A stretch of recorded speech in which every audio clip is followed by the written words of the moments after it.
حنان مطاوع واحمد رزق رجعوا لبعض. لا ثانيه واحده كده، رجعوا يشتغلوا مع بعض. ايوه بس عشان الكلام يكون واضح، حنان واحمد المنفصلين عاطفيا زمان رجعوا يشتغلوا مع بعض دلوقتي. وعلى فكره ده عادي جدا، اصلهم مش اول اتنين. انا هحكي لكم. حنان مطاوع واحمد رزق كانوا مخطوبين زمان قبل ما الدنيا تاخدهم في مسارات مختلفه. القصه بدات خلال مشاركتهم في فيلم اوعى وشك، بقى ما بينهم اعجاب ومشاعر حقيقيه اتحولت لحب ثم خطوبه، واتخطبوا رسمي قدام الناس كلها. والخطوبه دي كانت في وقت حنان لسه بتثبت نفسها كممثله، اما احمد رزق كان واخد خطوات بعيده في السينما والمسرح. العلاقه في الاول كانت مليانه حب واهتمام، وكانوا بيظهروا مع بعض في كل مكان، لكن حصل خلافات ما بينهم بسبب اختلاف الطباع والخطوبه اتفسخت. بعد الانفصال الاتنين فضلوا بيتكلموا عن بعض في البرامج بكل احترام، ومفيش اي مشاكل او حتى اسباب للانفصال اتسربت للاعلام. واحمد رزق اتجوز وكمل حياته من خارج الوسط الفني. وحنان مطاوع سنه 2016 اتجوزت المخرج امير اليماني، ولحد النهارده علاقتهم مستمره ومستقره الحمد لله. اول ما قابلت امير كان في حاله من الانجذاب مع الراحه النفسيه. بداية تعرفنا على بعض، وكنت انا وحنان في مشروع عمل ما بيننا ومن بعض، فابتدينا تعرفنا على بعض على المستوى الشخصي.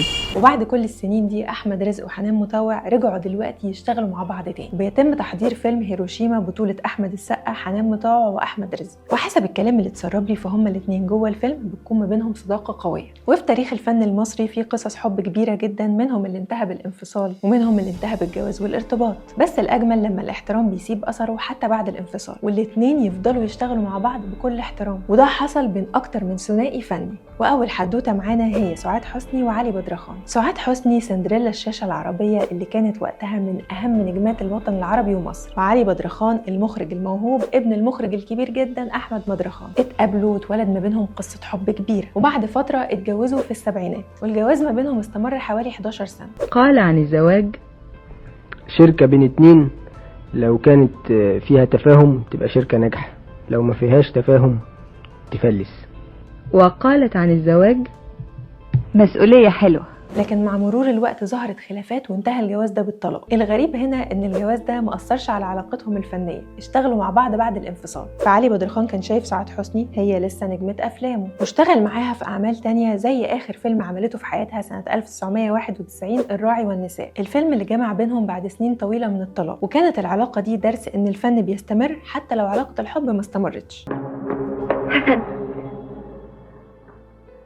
رايح فين يا حسن؟ ومن العلاقات اللي يتضرب بيها المثل في النقطة دي علاقة المخرج عز الدين ذو الفقار والنجمة فاتن حمامة، سيدة الشاشة العربية فاتن حمامة في بداية صعودها في الوقت ده. وعز الدين ذو الفقار مخرج كبير معروف في الزمن ده كمان. القصة بدأت لما اتقابلوا واعجب بيها وراح اتقدم لها، واتجوزوا سنة 1947، والجوازة استمرت لحد 1954، وخلفوا بنتهم الوحيدة نادية. لكن مع مرور الوقت زي أي علاقة ظهرت خلافات زوجية ما بينهم أدت للطلاق. وبرغم الانفصال اللي حصل ما بينهم كان حالة خاصة جدا على رأي أنغام. فعز الدين ذو الفقار هو كمان فضل شايف فاتن حمامة بطلة أفلام، البطلة اللي من خلالها يقدر يحقق أحلامه السينمائية. وفعلا بعد الطلاق استمر التعاون ما بينهم في أعمال كتير، بل منها أعمال من أيقونات السينما ومن أهم أعمال فاتن حمامة، زي مثلا فيلم بين الأطلال اللي اتعمل 1959. العلاقة دي بتبين إزاي اتنين ممكن بعد الانفصال وانتهاء الحب ما بينهم يفضل فيه احترام وإيمان بموهبة بعض، رغم إنها كانت زوجته السابقة وهو زوجها السابق، إلا إنه فضل شايف إن هي البطلة اللي بيحقق من خلالها رؤيته السينمائية، وهي بدورها كانت بتحترم موهبته كمخرج وبتثق فيه. ونروح بقى لزواج وانفصال ورجوع فني. ده ملخص العلاقة بين النجم عماد حمدي والفنانة شادية.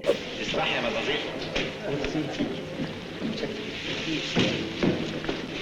وبيكشف لنا كواليس العلاقة دي نادر عماد حمدي ابن الفنان الراحل. كشف نادر ان الجوازة دي استمرت 3 سنين، واكد ان شادية كانت بالنسبة له زي امه التانية، وان رغم الانفصال بينها وبين والده كانت علاقتها بيه طيبة جدا. ويمكن دي كانت كلمة السر اللي خلتهم يرجعوا يشتغلوا مع بعض مرة تانية بعد الانفصال. وقال بالنص كده: ماما شادية طول عمرها ام تانية ليا، هي انسانة جميلة وكل اللي بيقرب منها بيحبها، ولها فضل كبير عليا وعلى ولادي، ومن غيرها انا ما كنتش هعرف اكمل حياتي. هي شخصية كانت متصالحة مع روحها، وبينها عمار كبير وبين ربنا، ومحدش هيجي زي شادية تاني. ولما اتجوزت بابا في ال3 سنين دول كانت بتعاملني كأني ابنها الحقيقي. وقال ان سبب رجوع ان عماد حمدي يشتغل مرة تانية هو وشادية مع بعض هو رقي الجيل ده، كانوا ناس محترمين بجد ومحدش فيهم بيتكلم في الفلوس او بيعمل مشاكل زي دلوقتي. وقال ان المخرج حلمي رفلة كان بيعمل جلسة ثابتة كل خميس في بيته بيجمع فيها الفنانين، وكان بيطبخ وبيحب الطبخ زي والده عماد حمدي، ولو حصل خلاف بين نجمين كان يعزمهم ويحل الموضوع. وبعد انفصال شادية وعماد حمدي ما بقوش بيشتغلوا مع بعض. جه حلمي وسأل عماد حمدي: تحب حب تشتغل مع شادية فرد وقال له يمكن هي مش عايزة، فراح لشادية وسألها نفس السؤال وردت نفس الإجابة، يمكن هو مش عاوز. فقال لهم انتوا الاتنين عاوزين ويلا نشغلكم مع بعض. فعملوا مع بعض فيلم ارحم حبي مع كمال الشناوي ومريم فخر الدين، واشتغلوا مع بعض تاني في فيلم المرأة المجهولة. انت مش كبير. طب تديني كام سنة؟ 35 سنة؟ لا هما 36 سنة وكام شهر كده يعني. ووصل اجمالي الافلام اللي عملوها مع بعض ل 16 فيلم، وده ياكد لك قد ايه علاقتهم كانت راقيه. والاجمل ان كان في احترام وود بينهم وبين اسرهم، يعني شاديه كانت متجوزه صلاح ذو الفقار وعماد حمدي كان متجوز، والاثنين كانوا بيعاملوا اسر بعض بمنتهى الود. ده غير ان نادر قال عن مفاجاه قويه قوي، وهو ان هو ووالدته كانوا بيروحوا لشاديه في المناسبات يزوروها، يعني فضل ما بينهم جو عيله واصول. وبعد 39 سنه من الانفصال الراقي المحترم اللي دايما بيتكلموا فيه بشكل رائع وجميل عن بعض، نشوف حسين فهمي وميرفت امين مع بعض على الشاشة مرة تانية، بس المرة دي مش مسلسل أو فيلم، ده كان إعلان لهايد بارك.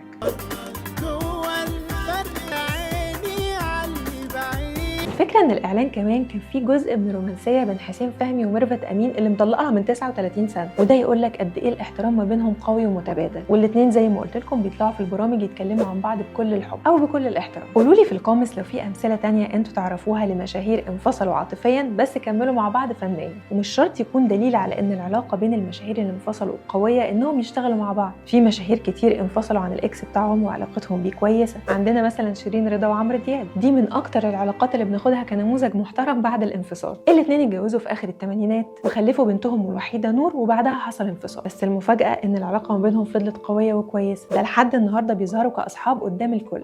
انا قابلت عمرو برضو وانا بعمل اعلان.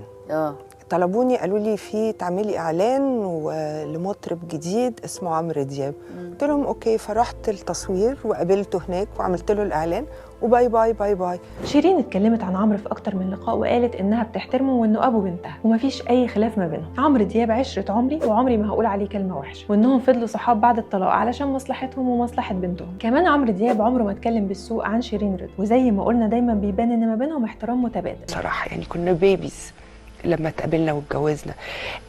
ما اتفقناش، الحياه ما مشيتش بينا، بس فضلنا لحد دلوقتي اصحاب. ومن نفس الامثله مثلا الفنان محمد كيلاني وطليقته. محمد كيلاني اتجوز قبل كده هند حداد وخلف منها ابنهم حمزه، ثم انفصلوا علشان تتجوز هند من الممثل عمر الشناوي.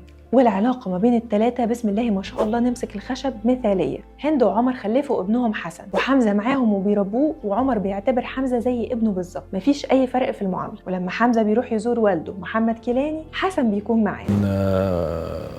ام ابني ست محترمه جدا، اهلها ناس محترمين جدا. في الاول خالص لما رحت عشان نتجوز كانوا حرفيا شايليني فوق راسهم.